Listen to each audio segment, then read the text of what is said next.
It's always wonderful. Before we even get into the marathon and your career and your memories of it, I know one question that's on everyone's mind. You're in a city that eats, breathes, sleeps football. So nothing technical. Final coming up on Sunday. Argentina. There you go. Come on, let's have a round of applause for that. Take it, both sides of it. If you drive around the city, you'll see lots of blue and white flags. Actually, you'll see blue and white in Kolkata anyway, so I think that's what makes it Argentina anyway. But 2008 seems a long time ago, but in your own mind, it probably remains fresh every day. Well, it's been a while since I retired from active sport. I retired in 2016, and now that I've exited my investment of sorts, I look back at my many years in sport very differently. I look back at my many years in sport from a different lens. For 22 years of my life, I was very obsessed about winning and about winning gold medals.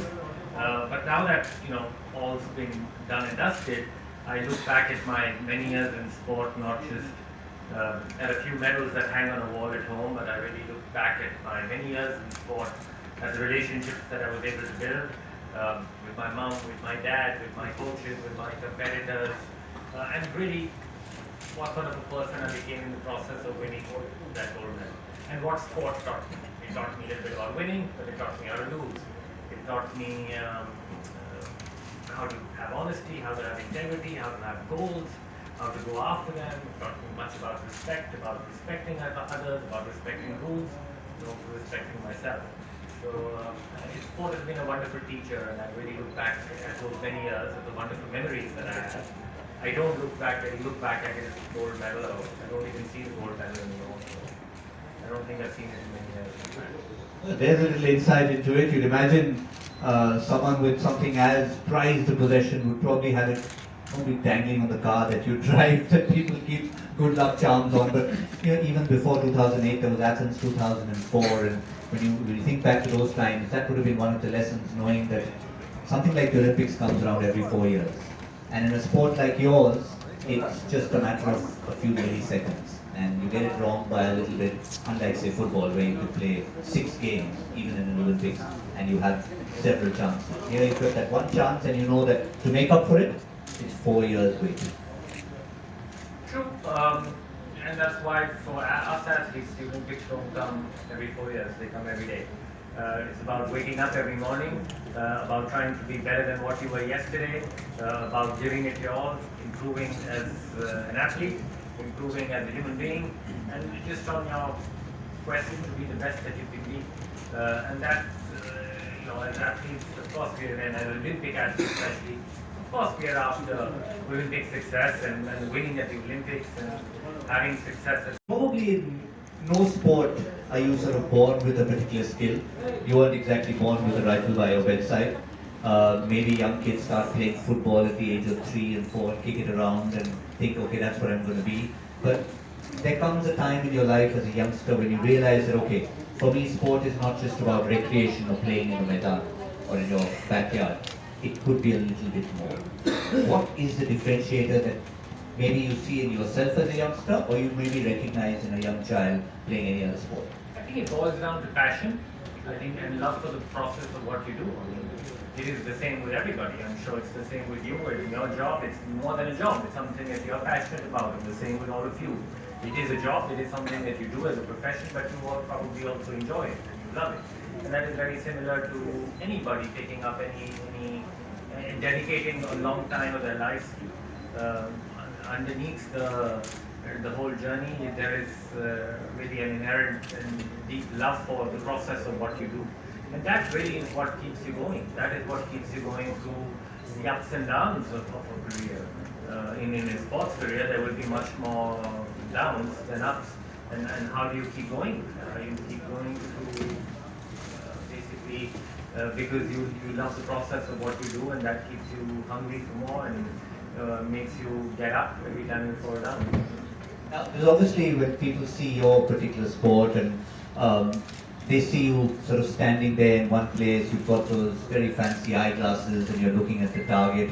They don't associate that with a sport like running or football or cricket where you're basically sweating buckets every day. But yet, fitness has to be an important part. So tell us a little bit about the background for fitness vis-a-vis your kind of sport versus the typical sport we might see played on a field where you get down and dirty.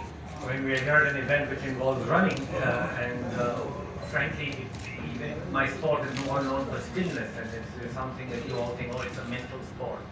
But it is a sport which requires a tremendous amount of cardiovascular fitness, because when you're under pressure or when you're in an Olympic final, you're trying to stand still, and your heart suddenly starts beating at 180 beats per minute, and you're supposed to really calm down. And you're only going to be able to calm down if you're physically well trained, if you're cardiovascularly well trained. Even though it was a sport which required a tremendous amount of stillness, there was a lot of running around in the background, running around to just get physically in a better shape, so that when you're under duress or when you're under pressure or when reality strikes, you're able to cope up with that, and you're only able to cope up with that when you're physically fit. And my physical, and I had to stand still. But ironically, to be successful in it, I had to run. And running again goes to prove forms the base of every sport. No matter how still or how dynamic the sport may be, you still have to run.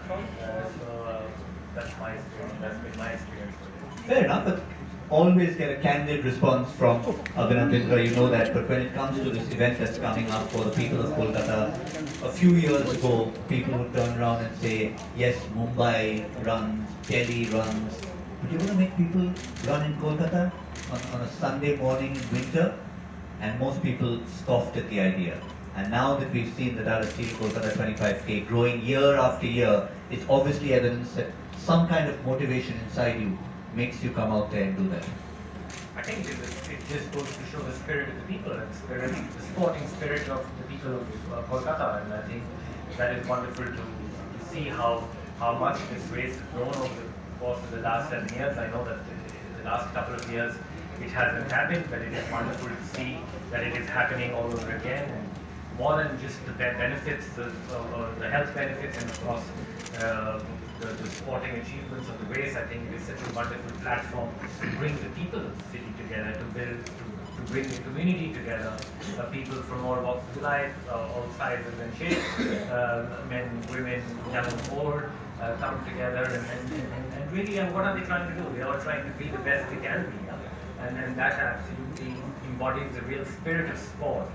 Team track, and knowing that they could pick up a little bit of an achievement at the end of it. What's your message to the people of Kolkata? Well, I think it is all about living in the moment, to really enjoy the experience, have a lot of fun, no matter what the outcome is, give it your best, and just be happy and just be proud of what you're able to achieve. And I think in sport sometimes we make the mistake of always comparing, and I just like everybody to maybe not go down that route, and just try and make it a personal battle, and just try to be the best that you can be, and just enjoy the process. I think that's the key.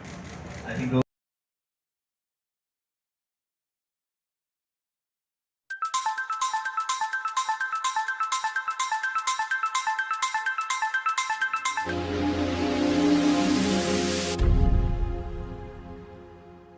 নমস্কার, আমি Ushasi. Bengal editor চ্যানেলকে জানাই অনেক শুভেচ্ছা, অনেক শুভকামনা। সবাই এই চ্যানেলকে সাপোর্ট করুন এবং ফলো করুন। Thank you.